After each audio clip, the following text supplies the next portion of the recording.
ಈ ಬಾರಿ ಬಜೆಟ್ ನಿರಾಶಾದಾಯಕ ಆಗಿದೆ ಅಂತ ಸಿಎಂ ಕಾಂಗ್ರೆಸ್ ಅವರು ವಿರೋಧ ಪಕ್ಷದವ್ರು ನಿರಾಶಾದಾಯಕ ಅಂತ ಹೇಳ್ತಾರೆ, ನಾವು ಪ್ರಗತಿದಾಯಕ ಅಂತ ಹೇಳ್ತೀವಿ. ಅದು ಕಾಮನ್ ಆಗಿರ್ತಕ್ಕಂಥದ್ದು. ಇವತ್ತಿನ ದೃಷ್ಟಿಕೋನ ಇರ್ತಕ್ಕಂಥದ್ದು ತಕ್ಷಣಕ್ಕೆ ಆಗುವಂಥದ್ದಲ್ಲ, ಫಲ ಸಿಗುವಂಥದ್ದಲ್ಲ. ಇವತ್ತು ನಾವು ಗ್ಯಾರಂಟಿ ಇವತ್ತಿನ ದುಡ್ಡು ಬರ್ತದೆ, ಆದರೆ ಇವತ್ತು ಮಾಡಿರ್ತಕ್ಕಂಥದ್ದು ಯುವಕರನ್ನ ದೃಷ್ಟಿ ಇಟ್ಕೊಂಡು ಭವ್ಯವಾದಂಥ ಭಾರತ ದೃಷ್ಟಿಯನ್ನು ಇಟ್ಕೊಂಡು 2047ಕ್ಕೆ ಏನಾಗಬೇಕು ಅನ್ನೋದ್ರ ಇವತ್ತಿಂದ ಯೋಜನೆ ಮಾಡಿರ್ತಕ್ಕಂದ್ರೆ ದೀರ್ಘಾವಧಿ ಯೋಜನೆಗಳನ್ನು ಇವತ್ತು ನರೇಂದ್ರ ಮೋದಿ ಅವರು ತಂದಿರ್ತಕ್ಕಂಥದ್ದು.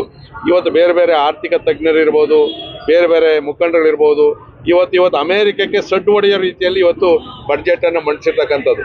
ಬಹಳಷ್ಟು ಜನಗಳಿಗೆ ಇದರ ಪೂರ್ತಿ ಒಳ ಹೊಕ್ಕು ನೋಡಿದಾಗೆ ಗೊತ್ತಾಗುವಂಥದ್ದು ಇದು ಬಡ್ಜೆಟ್ಟು ದೀರ್ಘಾವಧಿಗೆ ಎಷ್ಟು ಇದೆ ಅಂತ. ಮತ್ತು ಇವತ್ತು 53 ಲಕ್ಷ ನರೇಂದ್ರ ಮೋದಿ ಅವರು ಪ್ರಾರಂಭದಲ್ಲಿ ಮೊದಲನೇ ಬಾರಿ ಪ್ರಧಾನಿ ಆದಾಗ 17 ಲಕ್ಷ ಇತ್ತು. ಇವತ್ತು 53 ಲಕ್ಷ ಮತ್ತು ಪ್ರಪಂಚದಲ್ಲೇ 4ನೇ ಆರ್ಥಿಕವಾದಂಥ ಬಲಿಷ್ಠವಾದಂಥ ರಾಷ್ಟ್ರ ಆಗಿರ್ತಕ್ಕಂಥದ್ದು. ಇವತ್ತು ವಿರೋಧ ಪಕ್ಷದವ್ರು ಯಾರಾದ್ರೂ ನರೇಂದ್ರ ಮೋದಿ ಅವ್ರ ಬಡ್ಜೆಟನ್ನು ಹೊಗಳಿದ್ರೆ ಅವ್ರು ಇರ್ತಾರೆ ಪಾರ್ಟಿಯಲ್ಲಿ ಕಿತ್ಬಿಸಾಕ್ತಾರೆ. ಸೊ ಅದು ಸಹಜವಾಗಿ ಅವರು ಅದರಲ್ಲಿ ನೆಗೆಟಿವ್ ಏನಿರ್ತದೆ ಸಣ್ಣ ಪುಟ್ಟ ಅದನ್ನು ಹೇಳಿರ್ತಾರೆ. ಇವತ್ತು ಒಟ್ಟಾರೆ ಇವತ್ತು ಇದು ಒಂದು ರೀತಿ ಯುವಕರಿಗೆ ಆಶಾದಾಯಕವಾಗಿರ್ತಕ್ಕಂಥ ಮತ್ತು ಮುಂದಿನ ಪೀಳಿಗೆಗಳಂತೆ ಭವಿಷ್ಯದಲ್ಲಿ ವರ್ತಮಾನ ಮತ್ತು ಭವಿಷ್ಯದಲ್ಲಿ ಈ ದೇಶದ ಪ್ರಗತಿಗೆ ಪೂರಕವಾದಂಥ ಬಡ್ಜೆಟ್. 6 ರಾಜ್ಯಗಳನ್ನ ಚುನಾವಣೆಯನ್ನ ಮಂದಲಿಟ್ಕೊಂಡು ಕೇಂದ್ರ ಸರ್ಕಾರ ಬಡ್ಜೆಟ್ ಮಂಡನೆ ಮಾಡಿದೆ ಅಂತೇಳಿ ಇಲ್ಲ. ಇದು ಕೆಲವು ನೋಡ್ರಿ, ಇವತ್ತು ನಮ್ಮ ರಾಜ್ಯಕ್ಕೂ ಕೂಡ 2 ಎಕ್ಸ್ಪ್ರೆಸ್ ರೈಲ್ವೆಗಳು ಕೊಟ್ಟವ್ರೆ, ಹೈದರಾಬಾದು ಮತ್ತು ಚೆನ್ನೈ ಕೊಟ್ಟಿರ್ತಕ್ಕಂಥದ್ದು. ಮತ್ತು 16ನೇ ಹಣಕಾಸು ಯೋಜನೆಯಲ್ಲಿ ಕೂಡ ಕಳೆದ ಬಾರಿಗಿಂತಲೂ ಕೂಡ ಈ ಸರಿ ಹೆಚ್ಚಿನ ಅನುದಾನ ಕೊಟ್ಟಿರ್ತಕ್ಕಂಥದ್ದು. ಇನ್ನು ಮತ್ತು ರಸ್ತೆ, ರೈಲು, ವಿಮಾನ ಕೇಂದ್ರ ಸರ್ಕಾರದ ಏನೇನು ಐತೆ, ಮತ್ತು ಇವತ್ತೇನೋ ಜಿ ಇದಿದೆ ಅದಕ್ಕೂ ಕೂಡ ಹೆಚ್ಚಿನ ಬಡ್ಜೆಟನ್ನು ಇವತ್ತು ಕೊಟ್ಟಿರ್ತಕ್ಕಂಥದ್ದು ಮಾಡಿದ್ದಾರೆ.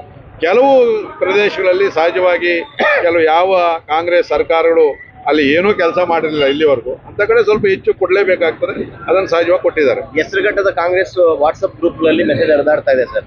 ಸಿಕ್ಕಾಪಟ್ಟೆ ಟೊಳ್ಳೆಲ್ಲ ಗಾಳಿ ಬಂದಾಗ ಕೂರ್ಕೊಂಡು ಹೋಗಿದೆ, ಯಾವ ಕಾರಣಕ್ಕೂ ಪಕ್ಷಕ್ಕೆ ನಮ್ಗೇನು ಡ್ಯಾಮೇಜ್ ಆಗಲ್ಲ ಅಂತ. ಏನು ತೊಂದರೆ ಇಲ್ಲ, ಅವ್ರು ಹಂಗೆ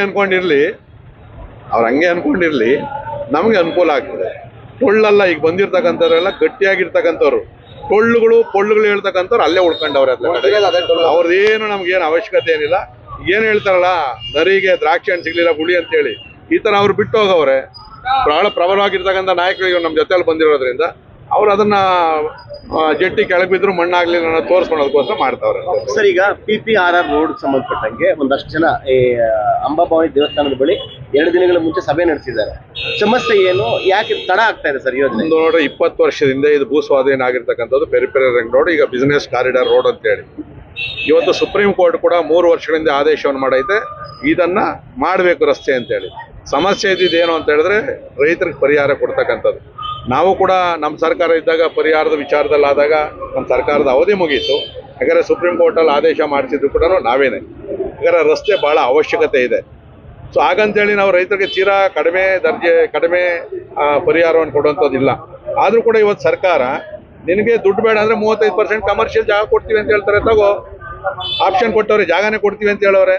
ಮತ್ತು ನಿನ್ಗೆ ಗೊತ್ತಿರಲಿ, ಕೆಂಪಾಪುರದಿಂದ ಬ್ಯಾಲ್ಕೆರೆ ಇಲ್ಲಿವರೆಗೂ ಕೂಡ ಹಳೇದು ಗೈಡೆನ್ಸ್ ವ್ಯಾಲ್ಯೂ ಫಿಕ್ಸ್ ಮಾಡಿದ್ರು. ನಾನು ಜೊತೆಯಲ್ಲಿ ಚರ್ಚೆ ಮಾಡಿ ಸೋಲ್ದೇವನಹಳ್ಳಿ 1 ಕೋಟಿ 10 ಲಕ್ಷ ಐತೆ, ಅದು 3 ಕೋಟಿ 30 ಲಕ್ಷ. ಅಲ್ಲಿ ಏನು ಸೇಲಿಂಗ್ ರೇಟ್ ಐತೆ ಅದಕ್ಕಿಂತ ಜಾಸ್ತಿ ದುಡ್ಡನ್ನು ಕೊಡುವಂಥ ಕೆಲಸ ಮಾಡಿದ್ವಿ. ಇವತ್ತೇನು ಸರ್ಕಾರ BDA ತೀರ್ಮಾನ ತಗೊಂಡಿದೆ, ನಾನು ಅದಕ್ಕೆ ಪೂರಕವಾಗಿ ಆ ರಸ್ತೆ ಆಗಬೇಕು. ಆ ರಸ್ತೆಗೋಸ್ಕರ ನಾನು ಮಾಡ್ತೀನಿ. ಜನ ಯಾರು ಏನಾದರೂ ಅಂದ್ಕೊಳ್ಳಿ, ರಸ್ತೆ ಆಗಬೇಕು. ಈಗಾಗಲೇ ನಾನು ಕೆಲವು ಹಳ್ಳಿಗಳನ್ನು ನಾನೇ ರೈತರನ್ನ ಕರೆದು ಸಹಿಯನ್ನು ಕೂಡ ಮಾಡಿಸಿದ್ದೀನಿ, ಕನ್ಸರ್ನ್ ಕೊಡ್ತಿದ್ದೀನಿ. ನೀನು ದುಡ್ಡು ಕಡಿಮೆ ಅಂತಂದರೆ ಜಮೀನು ಇಟ್ಕೋ.